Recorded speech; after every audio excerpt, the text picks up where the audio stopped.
Hotly follow-up tonight on the police shooting of Walter Scott in South Carolina and how it's being played by the media. Last week, a 22-year-old African-American by the name of Will Stack was pulled over by a police officer after trying to make a left-hand turn and winding up in the median. The officer, who happened to be white, told Stack he had misused the median and let him off with a warning. After the incident, Stack took to social media with a candid message about race that has now gone hugely viral.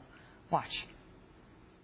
I feel like people need to understand that not all officers are crooked. Not all officers are racist, bad people. You know, just because you're black doesn't mean you're a victim. Just because you're white doesn't mean you're a racist. This world really needs to stop putting labels on people and things and see them as who they are.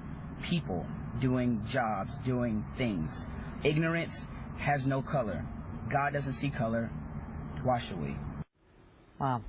Sheriff David Clarke of Milwaukee, Wisconsin joins me now. How about that for a voice of reason in the midst of so much hyperbole?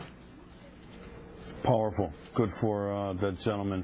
That stuff plays itself out in cities all across America every day of the year, where law enforcement officers conduct themselves the way they should in a professional standard. I just wonder how long it'll take the liberal mainstream media and the race provocateurs to start combing through that gentleman's past to try to find something to discredit him, much like they did Joe the plumber. Oh, don't even suggest. Poor Will. He makes a 2-minute video and could be the focus of something like that. However, it would behoove Al Sharpton to spend some time with him and to hear his views, one would think, because as Will was offering that message, Al Sharpton was giving a speech from the pulpit on Sunday talking about how the fact that cop got charged in South Carolina for what obviously appears to be a bad of an African-American man, that's great that the mayor did the right thing and that guy got charged, and yet it underscores how wrong the decision was in Ferguson in the Midwest, among other places. Listen. In the Deep South, a mayor and police chief did what we couldn't get mayors in the North and the Midwest to do.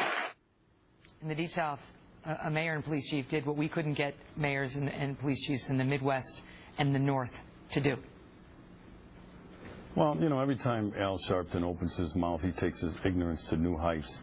And so I wouldn't expect anything different here. Look, they got it right in Ferguson, regardless of what Al Sharpton thinks. They got it right in New York. They got it right in Milwaukee, Wisconsin, with some similar circumstances. But I want to point out that all of these cases are different. And just because the outcome so far, and I'm not rushing to judgment on what happened in South Carolina. I know it was ugly and painful to watch that video, but that's only part of the investigation. But the only reason he agrees with it because it's in line with his warped sense of justice. But you know that when they see, folks like Sharpton, and some in the mainstream media, when they see something like what we saw in South Carolina, where a white cop shoots a black unarmed man and then appears to plant evidence, that's what the videotape appears to show, to make it look like there was more of a threat than there was. They take that, they say, you see, maybe we got the specific facts in Ferguson wrong, maybe that particular officer didn't do it, but what we are saying, which is white cops unjustifiably shoot and kill unarmed black men all too often in this country, is true. Why do you reject that? Well, I reject it because I'm not going to let anybody use what is an outlier, an anomaly in this situation so far. And I'm not standing in judgment because I don't know all the facts in South Carolina, and I want to let those officials, because I trust the process, I want to let them finish their investigation, but I'm not going to let anybody use that as some sort of macrocosm about American policing. I've said from the very beginning on your show and others, 99.9% of law enforcement officers go out and put their best foot forward to protect their communities. They serve with honor, distinction, integrity, and character. And every once in a while, that 0.1%, you're going to get an officer that steps outside the lines of the Constitution, steps outside the lines of the policies we set forth for our officers, and do something that is abhorrent and that we don't agree with, not only as a law enforcement profession, but as a society. So I wouldn't judge the fact that two New York police officers were shot and killed by a black suspect and also the officer in Boston who was shot point-blank range by a black suspect. I wouldn't indict an entire population just because the suspects happen to be black. I deal with these things on an individual basis, and I hold them individually responsible, not an entire race of people, and I don't expect anybody to do that with the American policing profession. I'll give you the quick last word. Walter Scott's family, the African-American man who was killed in South Carolina, did not want Al Sharpton to come to North Charleston. Your thoughts on it? Good for them. Good for them. They've caught on to his shtick, so to speak.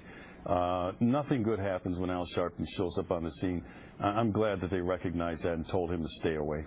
Sheriff Clarke, thanks for being here. And God bless them as well.